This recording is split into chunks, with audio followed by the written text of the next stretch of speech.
grade 10s? Statistics are often used to justify someone's statements. We see this especially in the advertising world and in politics. Let's join MacGyver as he looks at how statistics help support arguments or point of view. MacGyver's going to be helping us with our lesson today. Hi MacGyver. Hi there everyone.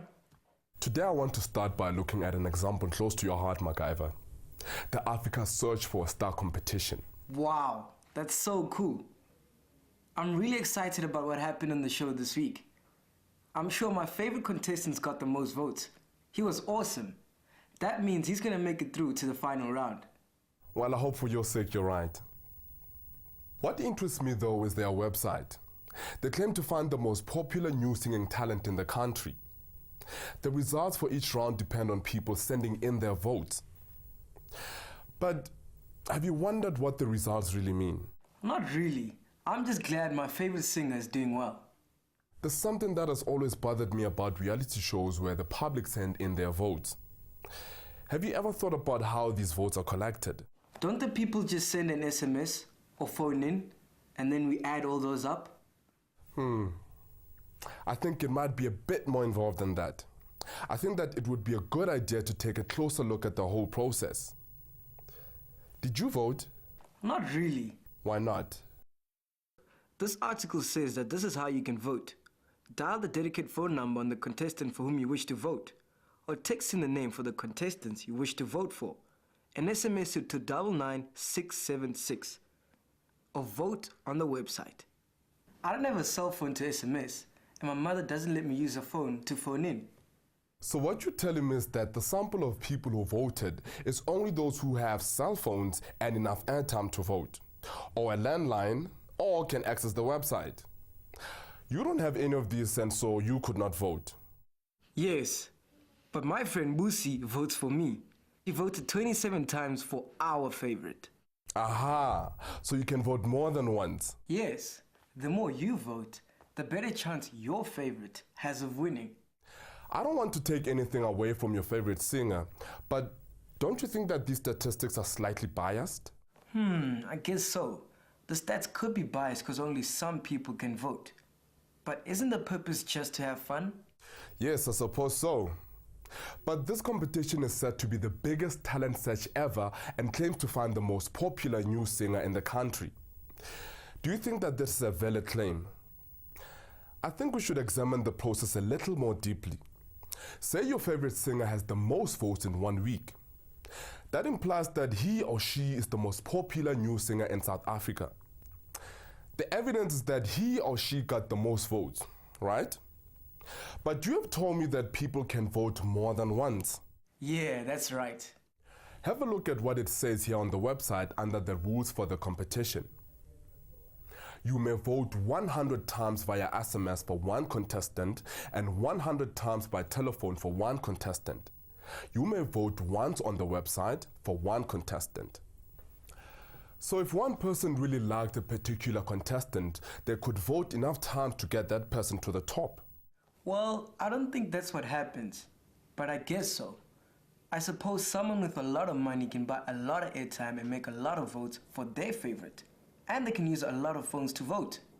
So we can see quite clearly that the results represent the opinions of only a particular group of the South African population. This is called sample bias. Let's think about how this bias arises. First of all, people have to be motivated to vote. They need to be interested in the competition, and they probably watch it on television. Only a fraction of South Africans will know about and watch the Star Search competition. Secondly, people who vote have to have access to telephones, cell phones, or the internet. And those who vote by phone vote more often than those who only use the internet.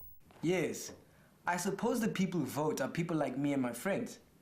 And I suppose we do that because the Star Search competition is exciting. So we agree then that the votes probably don't represent most of the South African public. If we look for a place where bias was introduced, it's probably in the voting process. Now, if you think for a moment, could that bias be avoided? I suppose that if we wanted to accurately measure the popularity of a singer, we might have to follow the example of political voting, where each person is only allowed one vote and that is strictly controlled. Now, I want to turn to another example of statistics represented in the media. Let's look at the article about political issues that have been debated in South Africa and across the world. I found this article on the internet about gun control in Australia. Now, gun control is a very controversial issue. Some people argue that reducing the number of firearms available in the population and ensuring that the licensing requirements are very strict will reduce gun-related crime. Others argue that the firearms used in crimes are illegal firearms and that people should be able to own legal firearms to defend themselves. To examine the statistics around this topic, I suggest we follow the same procedure as we did with the Star Search voting. What procedure was that? Well, we started by looking at what was being claimed. The Star Search voting results claimed that because one person got the most votes, he or she was the most popular. Then we looked at what evidence there is to support these claims. The number of votes may have been checked carefully, but the method of voting meant that a sample from a particular population group was targeted. This brought into question the reliability of the results. And we discussed whether the results could be generalized to the whole of the South African population. Finally, we asked whether bias could enter the process, and the voting seemed to be the place. Then I added one more question, which was, what could have been done differently to avoid this bias? Now let's get back to the topic of gun control in Australia. Let me set the scene. In 1997, the government in Australia introduced gun control laws. These controls banned certain types of firearms altogether. For instance, self-loading rifles and both self-loading and pump-action shotguns were banned. They also established a national firearms registration and introduced strict limitations on the ownership of firearms. As a result of these new laws, the Australian government bought 640,381 personal firearms from the public in the first year. It was reported to cost 500 million Australian dollars. That sounds expensive. Did the crime rate come down? Well, this internet article, published as a personal commentary by a man in Australia, reports that after 1 year, apparently murders had increased by 3.2%. and assaults increased by 8.6%. The rest of the story says that armed robberies increased by 44% and that unarmed robberies increased by 28%. The implication here is that a reduction in the number of firearms in the population led to an increase in the number of crimes. That sounds terrible. Yes, it does.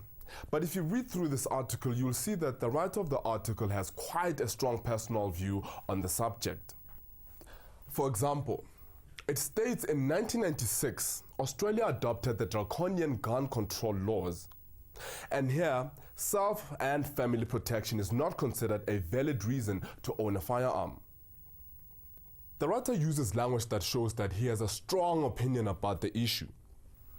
The data is simply stated in the text and there are no supporting references, nothing that shows us how the data was collected and the numbers calculated. So you mean the writer is biased and may have misinterpreted the data? Yes, it seems like the writer is promoting his own interests. But let's see exactly where the data might be biased. The writer is claiming that there is a link between the gun control laws and the increase in the numbers of certain crimes. He is suggesting that there has been an increase in murder and assault after the laws were passed because people who handed guns in were no longer able to defend themselves. Does the data given really support this claim? If it doesn't, then this shows us that the writer is manipulating the data. I can see a few flaws in the writer's argument. In fact, the links between the facts are insufficiently supported. Firstly, He has not given us enough information to support his belief that the gun control laws resulted in an increase in crime. He has given some of the facts and suggests that there is a link between them. But we would need to see a direct link. For example, statistics showing us that people who had guns before the laws were passed are among those who have been murdered or assaulted. Also, the data is given as a percentage of the numbers of murders. If the population has increased, the number of murders is also likely to have increased. It would be more helpful to know if the murder rate, the number of murders per 1,000 people, had increased or decreased. So, the kind of statistic used here is misleading. Also, consider that the data is given for 1 year only. The time period is not long enough to see if the Gun Control Act had significant effect on crime. I see what you mean. Only parts of the picture are shown. There are a lot of other articles relating to gun control laws in Australia. This one is published by the Australian Institute of Criminology. It looks at firearm-related deaths from 1991 to 2001. This table from the article could help us see what really happened because the data is given for a longer period of time and it includes the time period before and after the 1997 gun control laws. Also, it's looking at firearm-related deaths rather than crime in general. The article also gives this data in the form of a line graph. This is a convenient way to see if there are any trends over time. It's interesting to see in this graph that the biggest drop after the gun control laws in 1997 is in the number of suicides.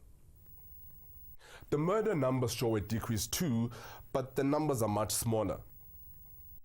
The table in the graph show an interesting picture, that the firearm-related deaths have decreased over the years from 1991 to 2001. However, in 1996 there is a peak in the numbers. This is due to a shooting incident in 1996 in which 35 people were killed. In fact, this is the incident that resulted in the introduction of gun controls in 1997. After 1997, the rate of firearm-related murders has consistently decreased. This may be a result of the firearms controls, but this has not been proven. The article also says that more detailed studies need to be done to see if there is a connection. So what do you think? Is this data reliable? Well, this article does give more detail.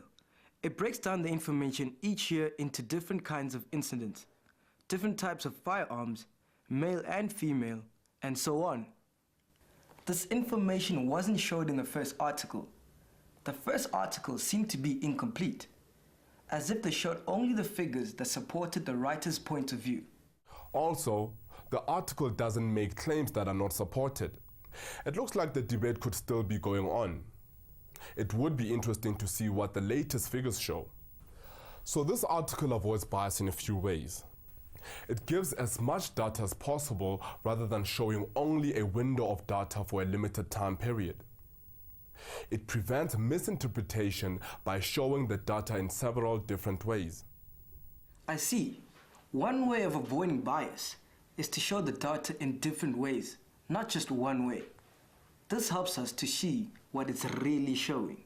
Excellent, MacGyver. Can we use this study to help us decide about gun control in South Africa? Unfortunately not. We need to be very careful about how we use what we have learned from data. We can't use Australian data to make decisions about what should be done in South Africa.